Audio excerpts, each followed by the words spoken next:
Luego tenemos las bases, que son sustancias que en disolución acuosa tienden a disociarse totalmente si son fuertes o parcialmente si son débiles, o sea, igual que el otro, disminuyendo la concentración de protones libres y aumentando la de iones hidroxilo, hidroxiliones libres se llaman, o OH negativos. Entonces, la diferencia entre ácido y base es que el ácido lo que provoca es un protón, una carga positiva, y la base lo que provoca es una carga negativa, un OH negativo, ¿sí?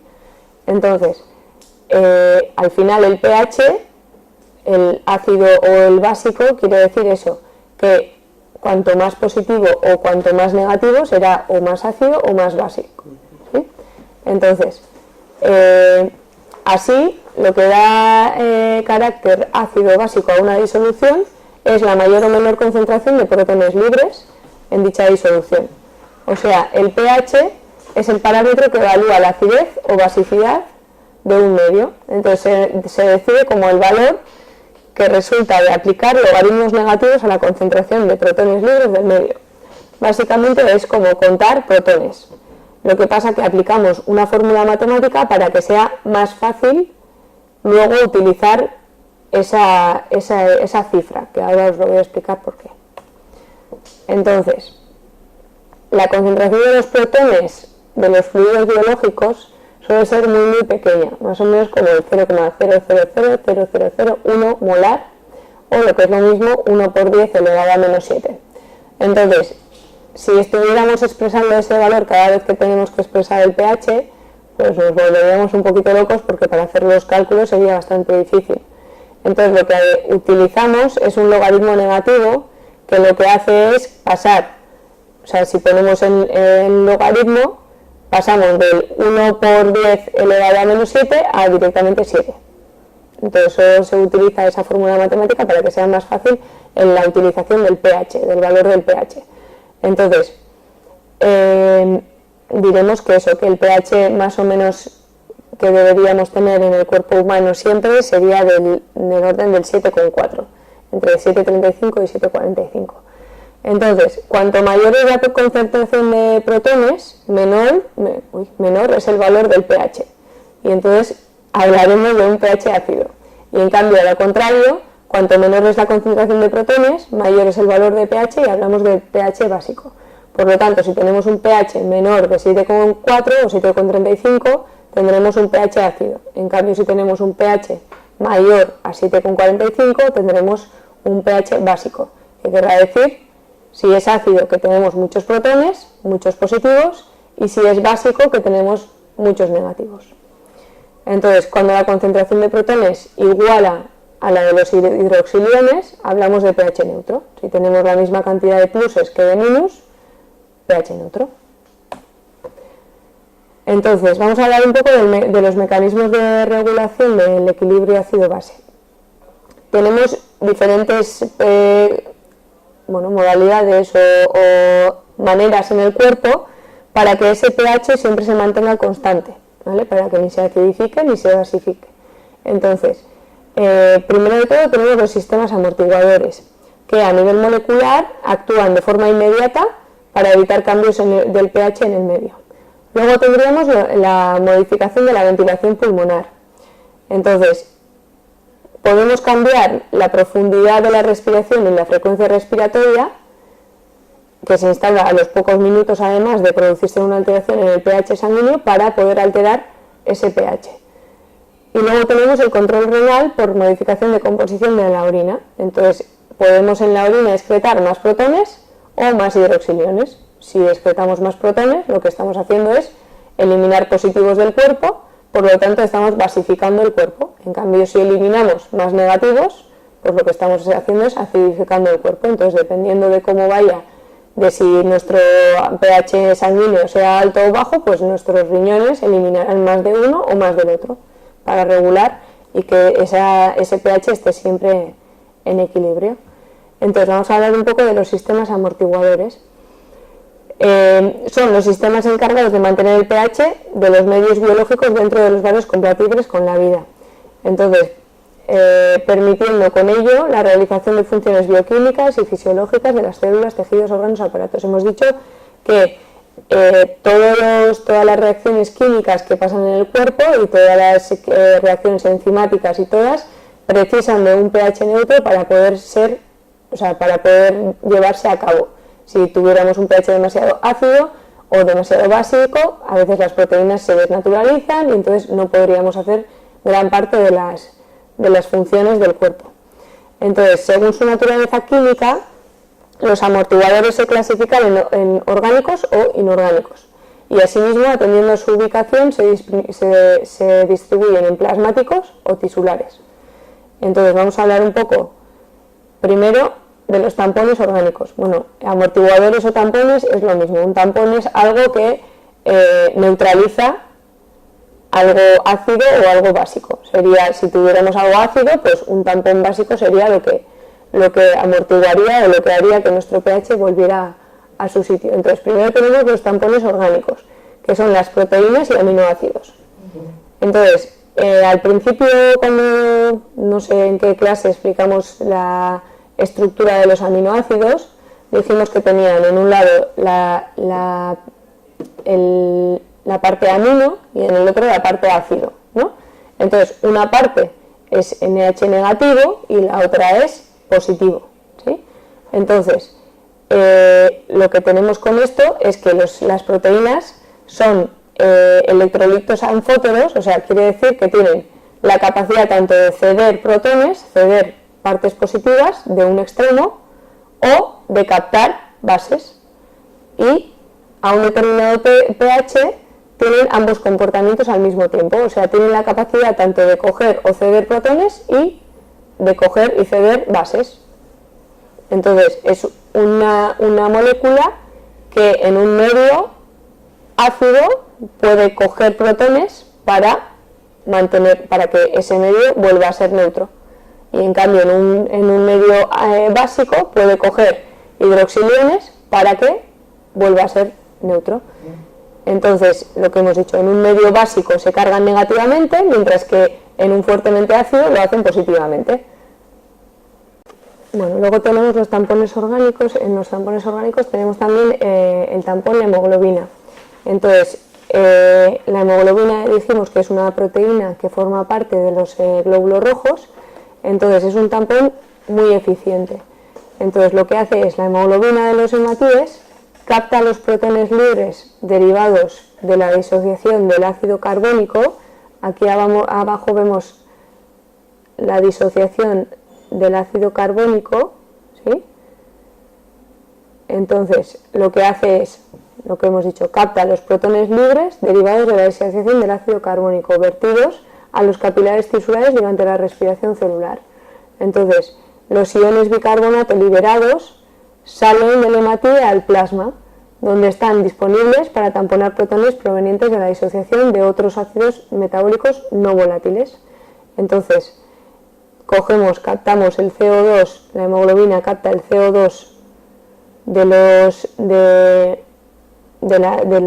células, ¿no?, de la respiración celular, lo que hace es unirlo a su agua y se queda con un protón y expulsa a la sangre el bicarbonato. Entonces, este bicarbonato lo que hace es que puede captar los protones que salen de otras reacciones químicas que libera protones a la sangre. Entonces, este bicarbonato lo que hace es captar esos y forma otra vez el carbónico, que es neutro, no tiene carga.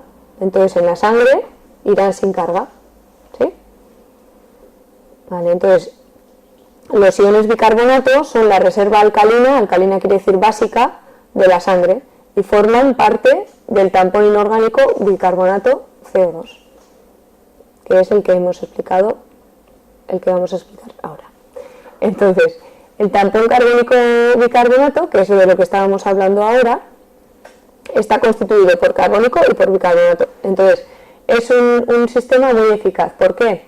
Porque la relación entre bicarbonato y carbónico es muy alta. Quiere decir que hay mucho más bicarbonato que está cargado negativamente que carbónico. Entonces, esto proporciona una alta capacidad para hacer un tampón frente a ácidos, ¿sí? Si tenemos 20 bicarbonatos frente a un carbónico, quiere decir que tenemos mucho para captar, tenemos 19 que pueden captar y así mantener ya un y todo el pH. ¿Sí? Luego, es un sistema abierto, ¿qué quiere decir? Que el exceso de CO2 puede ser eliminado por ventilación pulmonar. O sea, nosotros cogemos un protón, hacemos carbónico y de ese carbónico lo que hacemos es la reacción inversa. O sea, lo dividimos en CO2 y en agua. Y entonces el CO2, cuando llega a los pulmones, se expulsa. Y entonces volvemos a tener agua y luego volvemos a poder crear más bicarbonato para expulsar, para poder otra vez captar otro protón y mandarlo por vía respiratoria. Y luego tenemos que el bicarbonato puede ser eliminado por los riñones mediante un sistema de intercambio de solutos. Entonces, tenemos un carbónico y un bicarbonato. Un carbónico que se puede dividir en CO2 y en agua y ser eliminado por vía respiratoria, y un bicarbonato que lo podemos eliminar por vía urinaria. Entonces, si tuviéramos mucho bicarbonato, o sea, un pH muy básico, muy negativo, lo que podríamos hacer es aumentar el filtrado del bicarbonato, o sea, aumentar el bicarbonato en orina, y entonces ya lo expulsamos y volvemos al pH neutro. En cambio, cuando tenemos un aumento de carbónico, lo que hacemos es aumentar la frecuencia respiratoria y la profundidad de las respiraciones para que podamos eliminar más CO2 y volver otra vez a tener un pH neutro. Entonces, los riñones y la respiración son las dos vías para mantener el pH en equilibrio. Vale. Entonces, luego están los tampones fosfato, que estos son ya inorgánicos. Entonces, el pH fisiológico, a pH fisiológico, o sea, a 7,4 más o menos, el tampón fosfato es un sistema muy eficaz para amortiguar ácidos. Entonces, la concentración de fosfato en la sangre es muy baja, son más o menos 2 miliequivalentes por litro, es muy muy bajo, por lo que tiene escasa capacidad de tamponar, comparando con el bicarbonato, por ejemplo, o el carbónico, que son mucho más abundantes. En cambio, a nivel intracelular, el fosfato es muy abundante, hay una concentración muy elevada de fosfato. Entonces, lo que se suele usar, el tampón fosfato, se suele usar más a nivel intracelular que extracelular. Entonces, lo que hace que en las células corporales y en el hueso sea un depósito grande y eficaz para amortiguar el pH. Bueno, vamos a hablar de la regulación de la ventilación pulmonar. Entonces, el pH de los líquidos corporales se puede modificar voluntariamente en pocos minutos, regulando el ritmo y la profundidad de la respiración. Entonces, en una hiperventilación voluntaria se exhala, se expulsa más CO2 de lo normal y entonces disminuye el ácido carbónico alveolar y paralelamente disminuye el ácido carbónico en plasma y los protones libres disociados del carbónico disminuyen también, de modo que disminuye la acidez del plasma. Entonces, en la hipoventilación, en cambio, se exhala menos CO2, lo que aumenta el ácido carbónico alveolar y el plasmático y los protones libres disociados de este, de modo que aumenta la acidez del plasma. ¿Sí? Vale. La chapa.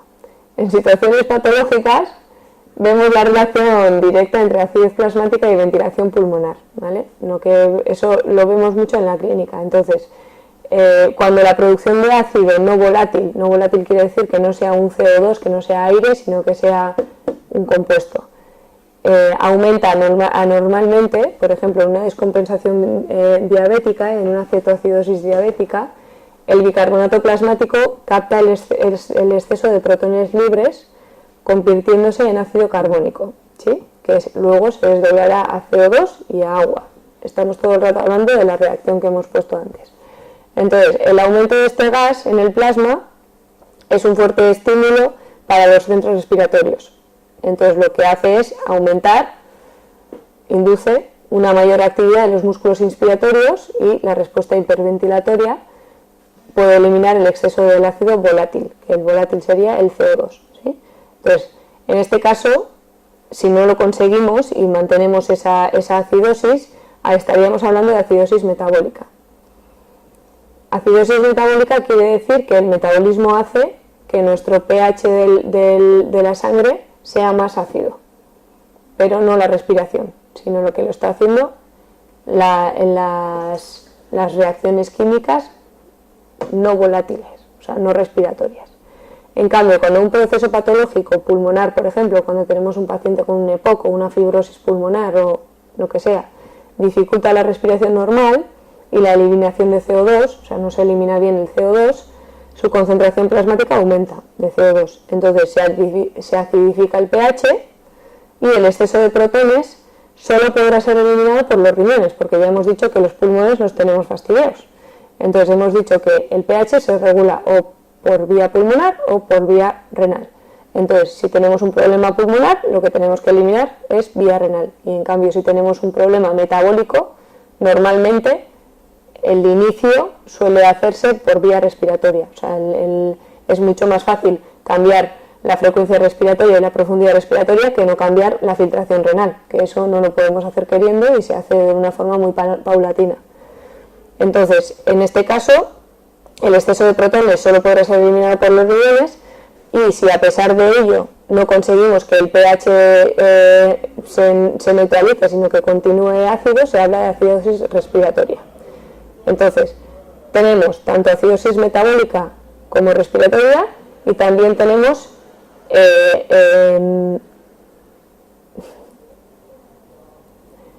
no me va a salir basificación, alcalosis metabólica y respiratoria. Entonces, dependiendo de dónde se produce la acidosis o la alcalosis, diremos que es metabólica o respiratoria. Si el fallo está en el pulmón, entonces hablaremos de respiratoria, y si el fallo está en el metabolismo, pues diabetes o otras cosas metabólicas, entonces hablaremos de metabólica. Si el pH está ácido, hablaremos de acidosis metabólica o respiratoria, y si el pH está básico, entonces hablaremos de alcalosis metabólica o respiratoria. Entonces, el control renal. En condiciones normales, los riñones son capaces de responder a todas las modificaciones importantes de la concentración plasmática de protones libres y del pH más o menos en unas horas. La acidificación de la sangre estimula la excreción urinaria de protones. O sea, hemos dicho que si tenemos demasiados protones en sangre, pues eliminaremos más protones por orina, ¿no? Entonces, una reabsorción total de bicarbonato y la síntesis de bicarbonato nuevo en las células de los túbulos renales. Es lo que hace cuando hay una acidificación, ¿sí? Lo que hacemos es reabsorber bicarbonato. El bicarbonato que íbamos a expulsar, pues ahora lo reabsorbemos y lo metemos otra vez en sangre. Entonces, el bicarbonato hemos dicho que es basificador o alcalinizador, entonces lo que hará es regular esa acidificación que teníamos. Entonces, cuando lo que sucede es una basificación de la sangre, las células renales reabsorben protones a cambio de excretar iones potasio. Y así es como se controla un poquito el pH. Y con esto